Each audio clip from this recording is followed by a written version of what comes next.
Hello everyone, this is Daughter Darkness, and today I will be reviewing Series 11, Episode 2 of Doctor Who, The Ghost Monument. And I'm sorry that this review is a little bit belated. I've been a bit ill over the past week, nothing major, but just kind of lingering, blocked up nose and throat and stuff, but I'm mostly better now.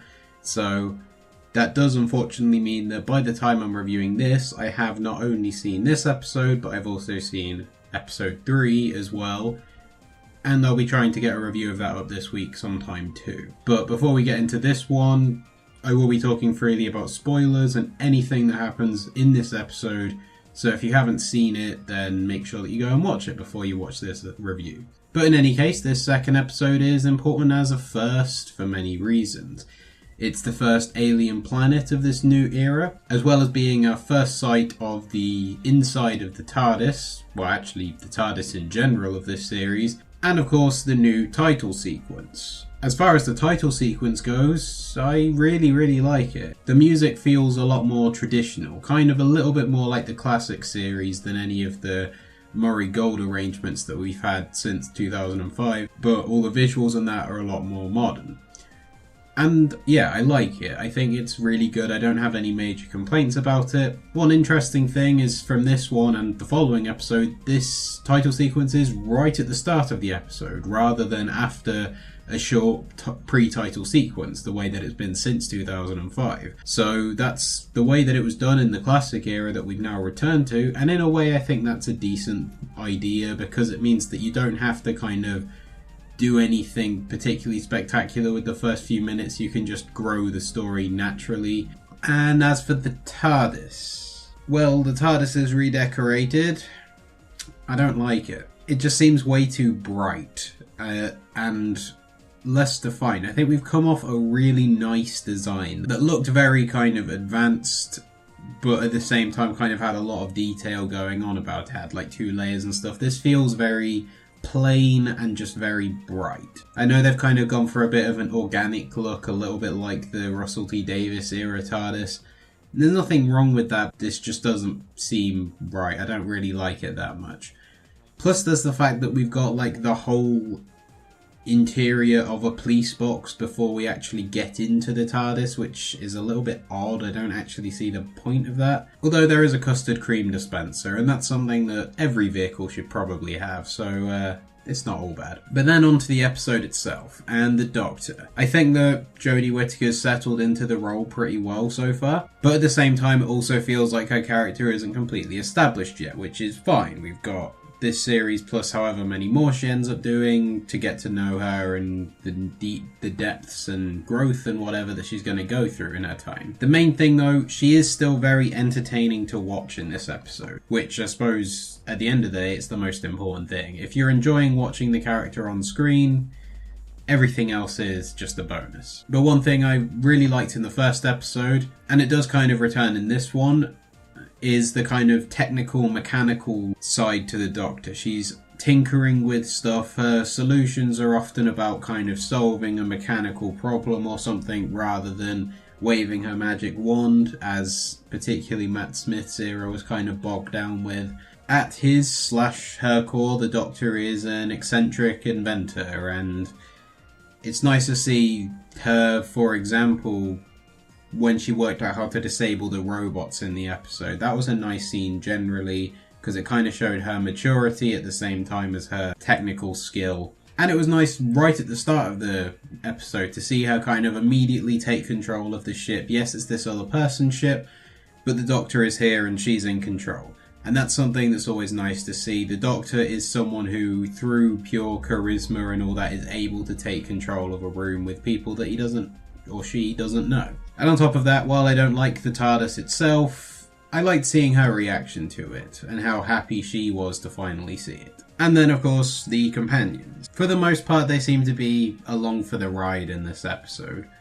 But they're still fun to watch. They all kind of bounce off each other quite well, and they have a good chemistry with each other and with the Doctor, so that's all good. We get a little bit more of Yasmin here, just for one throw-in scene that kind of feels obligatory, like they went, well, we didn't do this in the last episode, so I guess we kind of want to say a little bit about her now. We know she's got some family issues that will probably get addressed in some later episode, and that's all fine. But again, I do just feel like she, of the new companions, is the least developed. Graham and Ryan's relationship, it keeps developing. I mean, I think it's fairly obvious how this is going to go.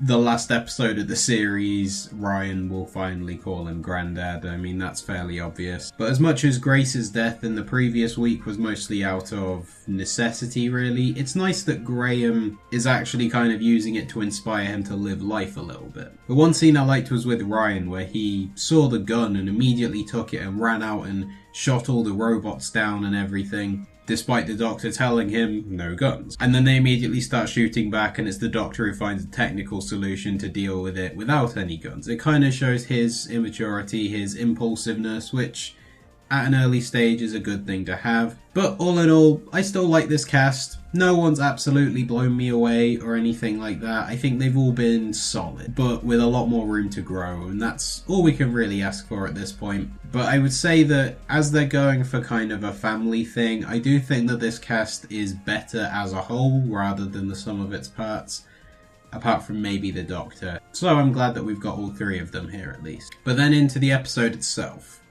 Well, again, the episode here and the plot and everything, it's mostly just functional. It's there to give them an adventure that gets in their way of finding the TARDIS. But I do like that the stakes are low. In many ways, I said this a little bit with the first episode, but it does kind of, setup-wise, remind me a little bit of when the show first started back in 1963. Not only because we've got three companions, but that we've got a much bigger cast and yet much smaller supporting cast, much smaller scale of everything really. There are only 6 characters that are actually present on the planet in this episode. Those are the only ones whose lives are under threat at all. We're not saving the universe every week the way that we could tend towards at times in previous eras. This is quite simple. The 2 supporting guest characters are trying to achieve something which aligns with what the Doctor and her companions are trying to achieve. And I think only having 3 guest characters in this week works quite well, because it means that we can mainly focus on our main characters. Particularly because it seems, unfortunately, we're actually having 50-minute episodes this year rather than the hour-long ones that I feel like I remember being told that we were going to have at some point. But if we're going to do that, then it makes sense to have smaller supporting casts. And here we've got 2, really. There's a third who's a sort of semi-villain. But these 2, they get a decent amount of development going. Even though the resolution of, we'll win it together, was pretty obvious and predictable. They aren't overly memorable, but they're solid. The start of the episode, though, I think was quite good. It was very chaotic, lots of close-up shots, lots of cuts and all that kind of stuff. Shaky cam and all that made it feel like we are out of control. We're in a ship that's crashing. There's very few things that are more out of control than that. But to begin with, I thought it was going to be a very old-style story where the Doctor and a companion are separated from the other 2 companions, and they've kind of got to find their way together before getting to the TARDIS, which is the way that a lot of the original series with William Hartnell actually ended up working. Didn't quite happen. They reunited after about 5 seconds, and then it was just a more straightforward linear story, which is fine. I mean, it's 50 minutes long. You're not going to be able to tell that many different dynamic subplots and all that here. But that's really the episode.